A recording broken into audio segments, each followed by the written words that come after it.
Hoopla! This is your friendly neighborhood man in Magenta Wig for day 6 of a week in the wig. 7 days straight of video blogs from me, your friendly neighborhood man in Magenta Wig. We're almost done with this. So close now, one more day. Which is good because my wig is getting more and more frazzled as these days go on. It's getting a little stringy on the edges there. I need to touch this thing up a little bit.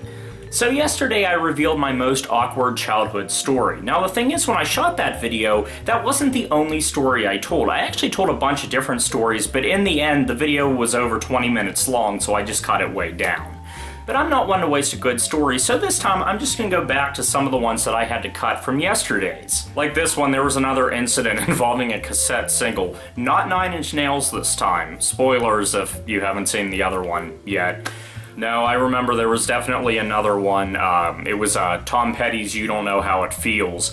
Around the same time period, too. This also would have been 1994, but again, you know, I had seen the music video on the box. It was an edited version of the song, and so, you know, my first grade self got taken to the music store. This time we actually bought the single, you know, no clerks stepping in this time.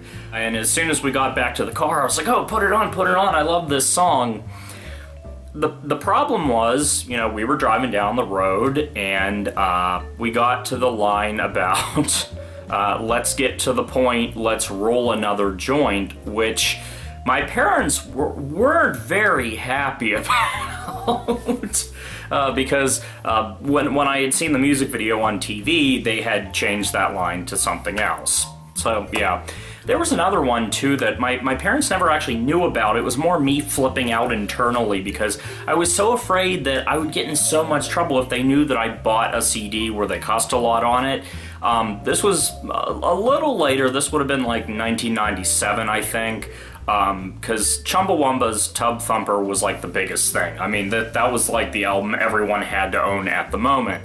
And when that album came out, they started importing some of their earlier albums into America. And you know, I wanted to go back and hear some of their earlier work. So when I spotted it at a local music store, I persuaded my parents to buy me their album, Shh. See, what I didn't know was the American version of Tub Thumper was a little bit tidied up. See, they kept incorrectly pushing Chumbawamba as this like clean-cut, fun-loving band that did these, you know, party songs that you could dance to and sing along with. And then on this album, I came across the song Big Mouth Strikes Again, which, you know, today I realize is about Lenny Bruce, and it quotes a lot of Lenny Bruce routines.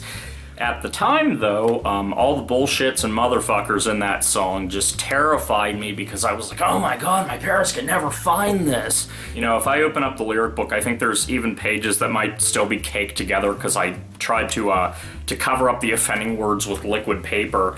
But the crazy thing is, I actually hid this. I actually hid this CD for like 5 years. Like, I wouldn't even listen to it. I for some reason, just having it sit on my shelf, you know, I thought someone was gonna find it and get curious and read the lyrics, and I don't know what I thought was gonna happen. It was so crazy on my part, and in the end, you know, my parents never even knew, but which is really funny now because this is one of my favorite albums now, but, you know, I was a weird paranoid kid.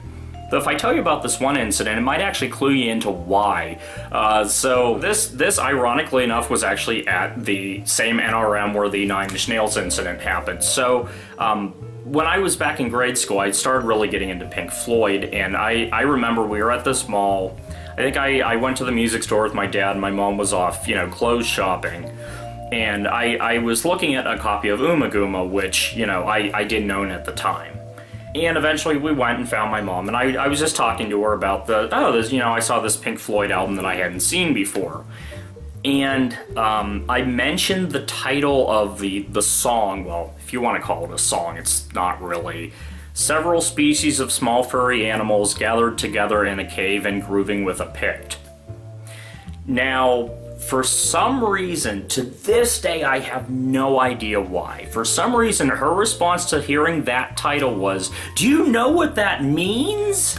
And to this day, I am clueless about what she thought it meant. I mean, the title was just describing the track. You know, several species of small furry animals gathered together in a cave. I mean, much of the track is, you know, sped up Roger Waters voices making like chipmunk noises, different animal noises, you know, really, really weird. I mean, I'm sure some of you out there have heard it, you know, echoed to give it sort of a cave effect.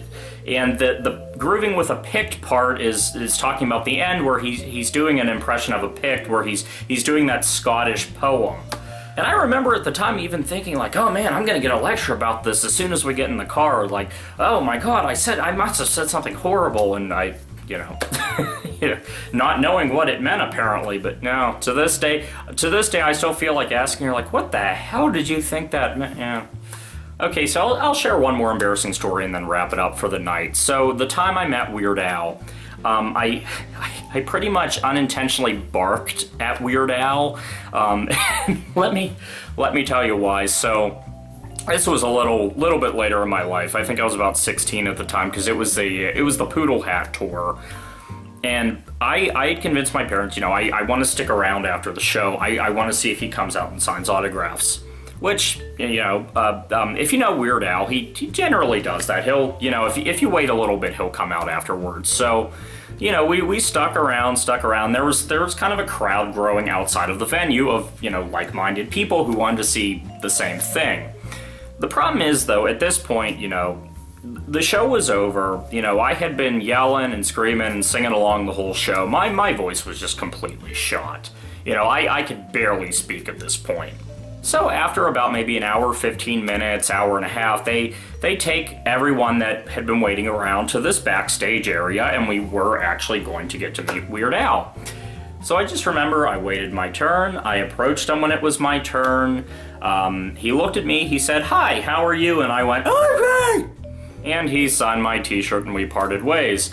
Unfortunately, that was the only time in my life I've ever met Weird Al. And hopefully, if, you know, I should ever meet the man again and he asks me how I am, I won't unintentionally just bark in his face. So, alright, that's enough embarrassing stories for now. I'm probably running way over time here. So, this has been your friendly neighborhood man in Magenta Wig. This has been day 6 of A Week in the Wig. One more day to go. I'll have that up tomorrow.